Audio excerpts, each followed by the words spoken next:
Question कह रहा है कि of all close cylindrical cans, right circular cylindrical है, of a given volume of 100 cubic centimetre, find the dimensions of the can which has the minimum surface area. पहले question समझिए, cans हैं बहुत सारे, कुछ ऐसा, कोई ऐसा है, कोई ऐसा है, क्लोज्ड है मतलब ऊपर से नीचे से क्लोज्ड है, कोई ऐसा है, ठीक है, और कोई ऐसा है।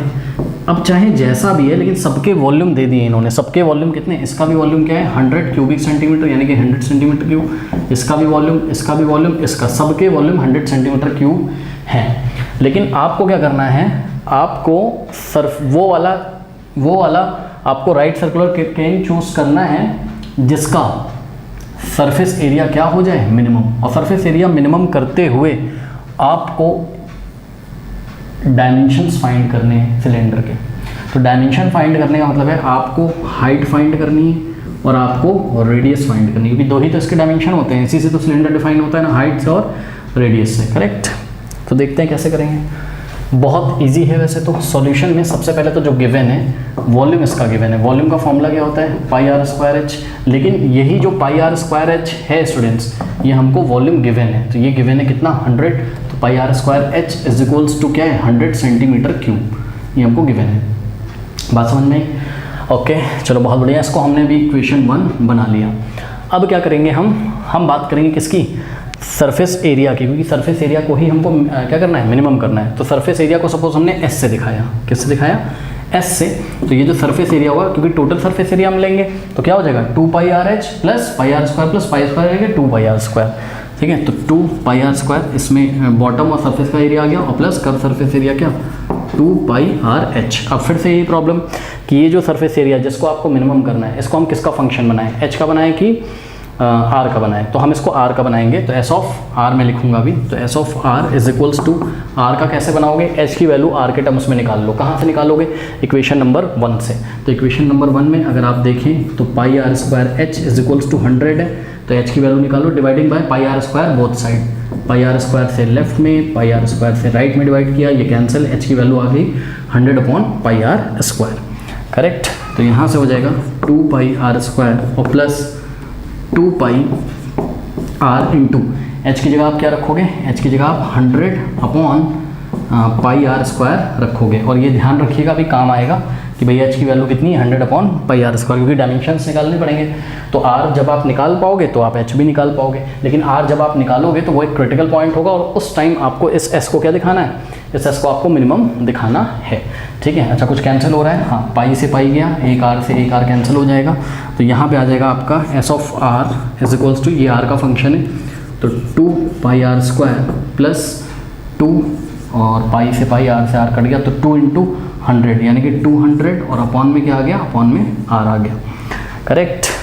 अब क्या करें, इसका डेरिवेटिव निकालते हैं। तो s dash of r, r के रिस्पेक्ट में कर रहे हैं डिफरेंशिएट, 2π तो कांस्टेंट है, r² का डेरिवेटिव आर के रिस्पेक्ट में 2r होगा, तो वो 2 आगे आएगा, इस 2 को मल्टीप्लाई करके यहाँ 4 कर देगा, और ये हो जाएगा r, प्लस 200 तो कांस्टेंट है, उसकी कोई टेंशन है नहीं, और 1/r का डेरिवेटिव क्या होता है, -1/r², 1/x का क्या होता है, -1/x², तो 1/r का क्या होगा, -1/r², तो 1/r² का मतलब 1, 200 से मल्टीप्लाई करेगा 200 आएगा, अपॉन में r², ये हो गया, ठीक है ना।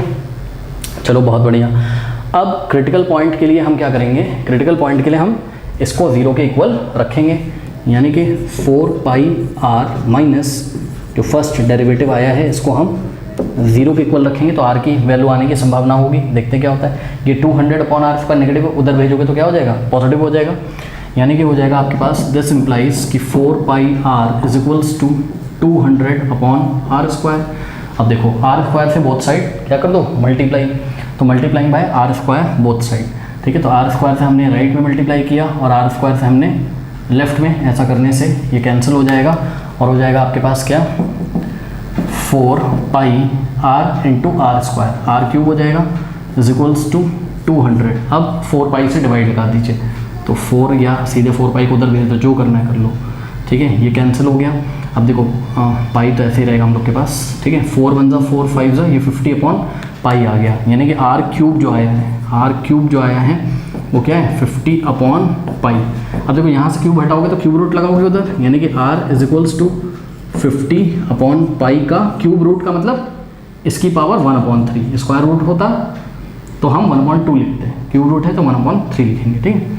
तो ये हो गया, ये आ गया आपका आर जो आया है, यही आपका क्या है सीपी मतलब क्रिटिकल पॉइंट आया है, ठीक है। चलो बहुत बढ़िया, तो ये क्रिटिकल पॉइंट आया है, ठीक है।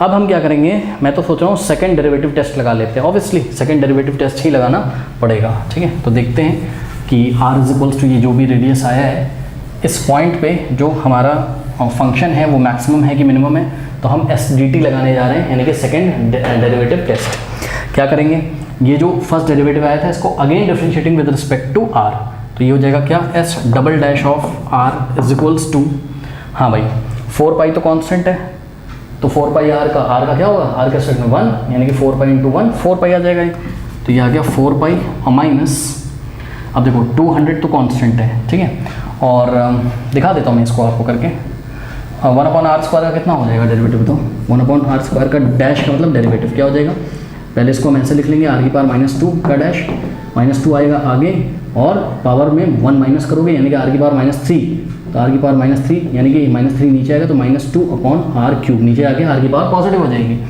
ठीक है। तो 200 तो ऐसे ही रहा और माइनस और 1/r² का डेरिवेटिव वो रहा आपके सामने, कितना आ गया, -2/r³ आ गया, ठीक। अब 4 पाई देखिए माइनस माइनस क्या हो जाएगा प्लस, और 200 इंटू 2 400/r³। अब आप क्लियरली देखिए ये ग्रेटर देन 0 पॉजिटिव आ गया, तो ये जो s double dash of r की वैल्यू आप कितनी रखोगे, मैं दिखा रहा हूँ एक सेकंड को, अभी आया s double dash of r। अब इस s double dash of r को आपको चेक कहाँ करना है, आपको क्रिटिकल पॉइंट पे चेक करना है, और क्रिटिकल पॉइंट क्या था 50 अपॉन पाई की पावर 1/3, करेक्ट। तो देखिए जरा s double dash of r की वैल्यू रखो, इसमें कितनी है 50 अपॉन पाई की, r की जगह 50 अपॉन पाई की होल पावर 1/3, ओके। तो 4 पाई और प्लस 400 अपॉन r का क्यूब, सीधे रख दो ना r का क्यूब, यहीं से 50 अपॉन पाई, तो r³ की जगह 50 अपॉन पाई हमने किया, ठीक। ये पाई ऊपर चला जाएगा, अब चाहे कुछ भी कहीं भी चला जाए लेकिन आप ध्यान से चेक करो, ये भी पॉजिटिव है और ये भी पॉजिटिव है, ठीक है। तो ऑब्वियसली ये ग्रेटर देन क्या हो जाएगा 0, यानी कि s double dash of r at r is equals to 50 upon pi का cube root is what, is positive, यानी कि ये जो क्रिटिकल पॉइंट है, जब हमारा सेकंड डेरिवेटिव पॉजिटिव आता है तो पॉइंट क्या होता है, पॉइंट ऑफ मिनिमा। तो ये जो क्रिटिकल पॉइंट है ये हमारा क्या हो गया, r इज इक्वल्स टू ये जो भी आया है, this is the point of local minima, local minima for what, local minima for the function, किसको मिनिमम करना था आपको, s ऑफ r को, फॉर द फंक्शन s मतलब सरफेस एरिया, ओके। अब क्या करेंगे, मिनिमम तो हमने कर दिया सरफेस एरिया को, अब इस टाइम हमको ये दिखाना है कि जब ये सरफेस एरिया मैक्सिमम होगा, सॉरी मिनिमम होगा, मतलब इनमें से जो भी कैन था जिसको हमने चूज़ किया जिसका सरफेस एरिया मिनिमम है, तो वो ऐसा कैन है कि जिस कैन का, ओहो कुछ नहीं बस डायमेंशन निकाल लेते हैं, मैंने से कुछ प्रूफ करना है। तो वो ऐसा कैन है जिसका रेडियस कितना है, जिसका रेडियस है 50 अपॉन पाई का क्यूब रूट सेंटीमीटर, तो ये रेडियस आ गया सेंटीमीटर, क्यों, क्योंकि उन्होंने ही हमको सेंटीमीटर में बात करी थी, वॉल्यूम अगर सेंटीमीटर क्यूब में है तो रेडियस ऑब्वियसली सेंटीमीटर में होगा। अब हम आपको हाइट निकाल के दिखाते हैं, यहाँ पे इतना कॉपी कर लीजिए तो हम हाइट निकालते हैं, कॉपी कर लीजिए, कर लिया, चलो अब देखो हाइट निकालते हैं हम लोग, तो देखते हैं क्या आता है हाइट। हाइट यहाँ पे हमने निकाल के रखी हुई थी, हमने बोला तभी काम पड़ेगा, ठीक है। तो h is equals to 100 upon pi r²। अब देखो यहाँ पे r² की हमको वैल्यू रखनी है, तो ध्यान से चेक करिए, r कितना है आपके पास, r है आपके पास 50 अपॉन पाई का क्यूब रूट, सही। अब टेकिंग स्क्वायर बोथ साइड इधर भी स्क्वायर करो इधर भी स्क्वायर करो, तो यानी कि r का स्क्वायर इज इक्वल्स टू इसका स्क्वायर मतलब 50 अपॉन पाई की पावर 1/3 तो था ही, और इसका भी आपको इस पूरे का आपको स्क्वायर कर देना, भाई लेफ्ट में स्क्वायर किया है तो राइट में भी करो, और ये हो जाएगा r² इज इक्वल्स टू, अब ध्यान दें ये दोनों पावर्स आपस में मल्टीप्लाई हो जाएंगी, यानी कि 50 अपॉन पाई की होल पावर 2 × 1 2/3, तो ये r² की वैल्यू आ गई, ठीक। तो 1/r² क्या हो जाएगा, इसको पलट दो, ठीक है। तो 1/r² जो हो जाएगा वो क्या हो जाएगा, अरे r² के नीचे 1 होगा ना यार, रेसिप्रोकल ले लो, तो 1/r² क्या हो जाएगा, ये पलट जाएगा, यानी कि पाई अपॉन 50 हो जाएगा ये, की होल पावर 2/3। कुछ बच्चे सोचेंगे कि पावर नेगेटिव हो जाएगी, जी नहीं। इसका मतलब क्या है? इसका मतलब है कि ये पावर 50 को भी मिली हुई है और ये पावर किसको मिली है? पाई को भी मिली हुई है, पावर दोनों को मिली है, तो होल पावर लिखा हमने इसका। तो जब आप रेसिप्रोकल लोगे तो ये ऊपर चला गया, ये नीचे, तो पाई की पावर 2/3 अपॉन 50 की पावर 2/3, फिर से पावर कॉमन कर देना, तो पाई अपॉन 50 की पावर 2/3। ओके, चलो ऐसा हमने इसलिए किया because h is equals to क्या है हमारे पास? 100 अपॉन पाई है और इंटू हम क्या लिख सकते हैं इसको? 1/r²। ऐसे भी लिख सकते हैं 100 × 1 100 हो जाएगा, अपॉन में पाई r²। अब 1/r² की वैल्यू रख दो लाके, क्या है? h इज जैसे करना है आपको वैसे कर लो, ठीक है। मैं तो बस बता रहा हूँ कि ताकि सबको समझ में आ जाए। 1/r² की वैल्यू क्या हो जाएगी? ये हो जाएगी पाई अपॉन 50 की पावर 2/3, ये हो जाएगी, ठीक है। अब ध्यान दें क्या, h is equals to 100 upon pi, अब देखो नीचे पाई है यानी कि केवल पाई की पावर 1 है, इनटू अब ये पावर किसको मिलेगी? पाई को भी मिलेगी और ये पावर 50 को भी मिलेगी, तो पाई की पावर क्या हो जाएगा? Pi to the power 2/3 upon 50 to the power 2/3, correct, ये हो गया। अब ध्यान से चेक करें कैसे सॉल्व करें इसको। ये हो जाएगा हमारे पास 100 h इज इक्वल्स टू 100 के नीचे इसको लिख दो, मतलब 100 अपॉन 50 की पावर 2/3 ऐसे लिख दिया हमने, और इसको हम क्या करेंगे? पाई की पावर 2/3 -1 कर दिया। क्यों? पाई की पावर 1 ऊपर जाएगा तो क्या हो जाएगा? माइनस में हो जाएगा। अब 2/3 -1 कितना होता है? 2/3 -1 जो होता है वो होता है 2 - 3/3, यानी कि -1/3 होता है, ठीक। तो ऊपर आपके पास क्या बचे आएगा? ध्यान से चेक करिए, तो हो जाएगा 100 अपॉन 50 की पावर 2/3 इंटू, इसको सॉल्व किया तो ये r की पावर -1/3 आया, और r की पावर -1/3 का मतलब होता है कि अगर हम इसको नीचे ले आएंगे तो r की पावर कैसी हो जाएगी? पॉजिटिव हो जाएगी, ठीक है। तो ये हो जाएगा आपके पास h is equals to 100 upon 50 की पावर 2/3 इंटू r की पावर 1/3, ऐसा आ गया। अभी कहानी खत्म नहीं हुई है, अब इन दोनों को सॉल्व करेंगे कैसे? 100 को आप क्या लिख सकते हो? 100 को आप 2 × 50 की पावर 1 लिख सकते हो, ठीक है ना? लिख सकते हो कि नहीं लिख सकते हो? ठीक, तो भाई 50 की पावर 1 50 इंटू 2 100 हो जाएगा, है ना। अपॉन में क्या है? 50 की पावर 2/3 इंटू r की पावर 1/3, तो इज इक्वल्स टू 2 इंटू, अब देखो 50 की पावर 1 और ये ऊपर जाएगा तो पावर माइनस हो जाएगी, 1 - 2/3, 1 माइनस बेस सेम है तो पावर क्या हो जाएंगी? माइनस हो जाएंगी, ठीक है।